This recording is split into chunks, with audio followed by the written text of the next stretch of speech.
It's not fair, it's not acceptable, it's not even good economics. Are we chumps?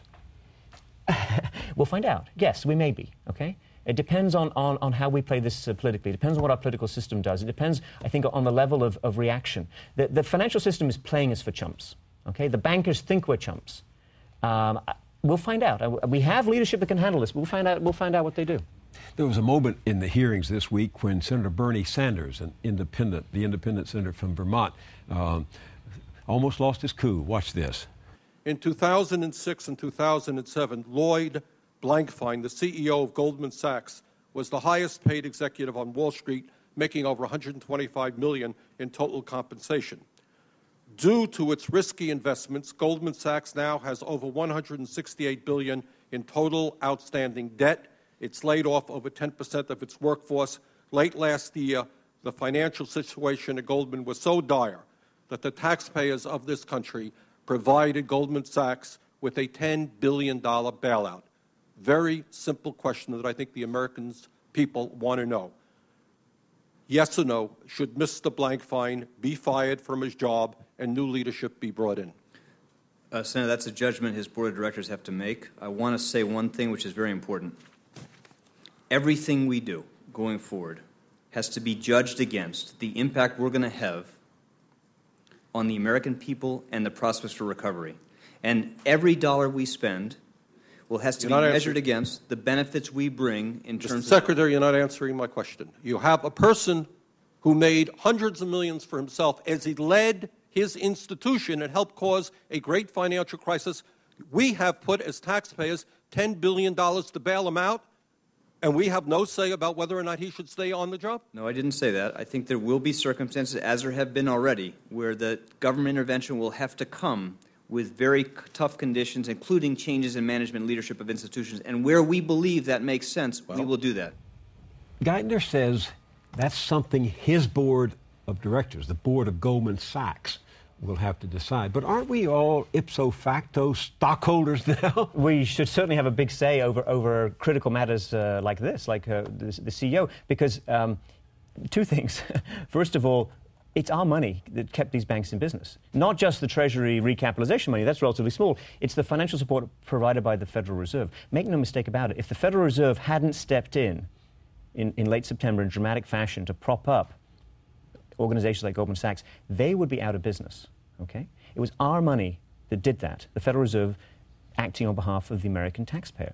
And secondly, Senator Saunders is exactly right, that a CEO like Lloyd Blankfein made mistakes and led his company into deep trouble. Now, other companies are in deeper trouble, but his company was in deep trouble and had to be rescued at that moment. It's absolutely the right way to pose the question. And the answer to Senator Saunders' question is, in my opinion, yes. We should change the leadership of these major banks. And yet it's Secretary Geithner's chief of staff is the former lobbyist for Goldman Sachs. Serious question, how do they make a dispassionate judgment about how to deal with Goldman Sachs when they're so intertwined with Goldman Sachs' mindset? I have no idea. Of course, the new administration has a lot of rules about lobbying, and they have rules that basically say, I think, as I understood the rules when they were first presented, I was very impressed. It basically said we're not going to hire lobbyists into the administration. There has to be some sort of cooling off period. And the next day, Obama exempted a number of people from that very rule that he had just proclaimed. Yes, it's a problem. It's a huge problem. So here's the trillion-dollar question that I take from your blog that I read at the beginning. Quote, can this person, your new economic strategist, in this case Geithner, really break with the vested elites that got you into this much trouble? Have you seen any evidence this week that he's going to be tough with these guys? I'm trying to be positive. I'm trying to be supportive. I like the administration. I voted for the president. The answer to your question is no, I haven't seen anything. But, perhaps next week I will. But right now, as we speak, I have a bad feeling in my stomach. My intuition from crises, from situations that have improved and situations that got worse, my intuition is that this is going to get a lot worse. It's going to cost us a lot more money, and we are going down a long, dark, blind alley.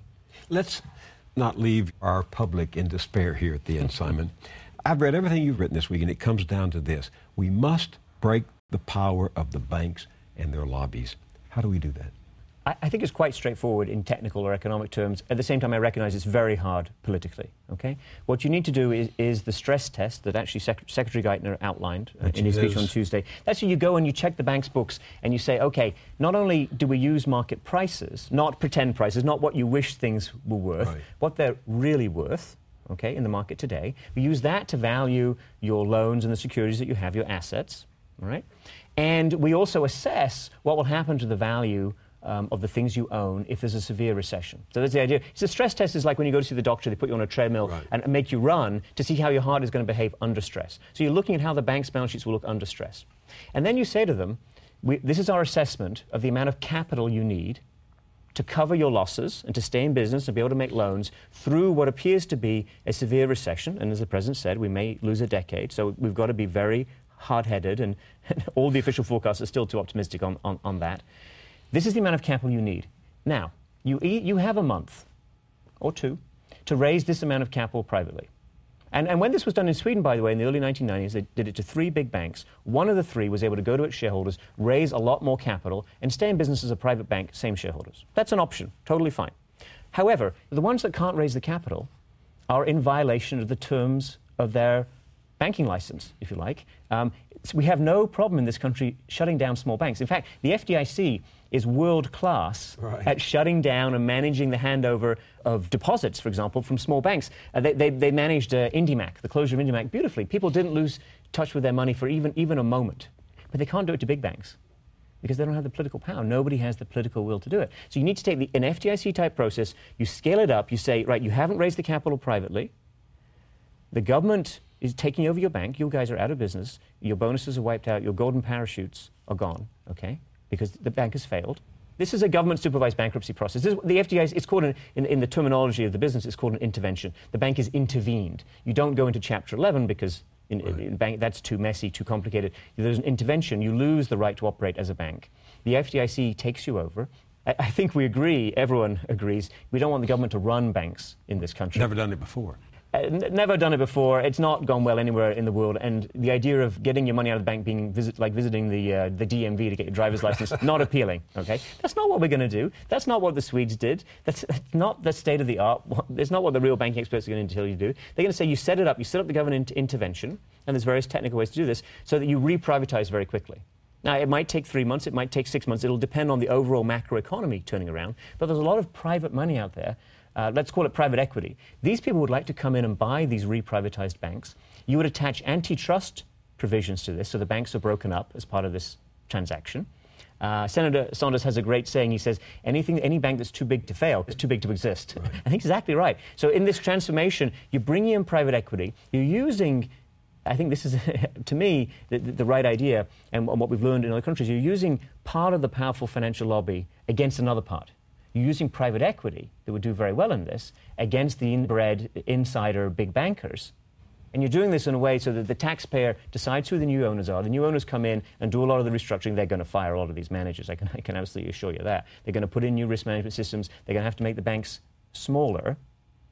And the taxpayer is going to retain a substantial equity interest. So as these banks recover, the value of our investment goes up, and that's how we get upside participation. We get some upside participation. Absolutely, we have to. So you're not talking about nationalization, are you? I'm talking about a scaled-up FDIC intervention. I think we need the FDIC to be empowered and to have the political support necessary to get this job done. Splitting this one powerful interest group into competing factions and taking them on one by one.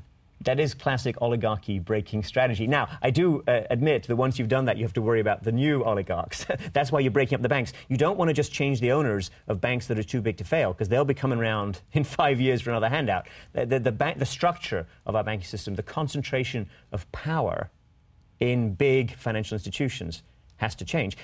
There's a lot of appeal to FDR, and what he did in the Great Depression. I would go back to Teddy Roosevelt. 100 years ago, and think about trust busting. Okay? Now, the banks don't violate existing antitrust laws. That's because our antitrust laws are 100 years old and need to be changed. Okay? We need to break them up for exactly the same reason. Rockefeller and the oil interests, Standard Oil, at the end of the 19th century, was too powerful economically and politically, and it had to be broken up, and breaking it up was the right thing to do. That's where we are with the banks today. Simon Johnson, thank you for being with me on the Journal. My pleasure. And if you want to find out even more about how we got into this predicament, let me recommend a documentary running this Tuesday night on public television's premier investigative series, Frontline. It's called Inside the Meltdown. On September 16th, 2008, all around the world, money stopped. You basically had a complete shutdown of the world capital market. Unless we act within days, the financial system will melt down. Forces had been unleashed that we couldn't control. The entire investment banking model was blown up in a week. How did it happen? Regulators have basically been outgunned and outmanned. Who is responsible? Oh my God, these guys don't know what they're doing. And what happens next? It's the economic equivalence of 9/11.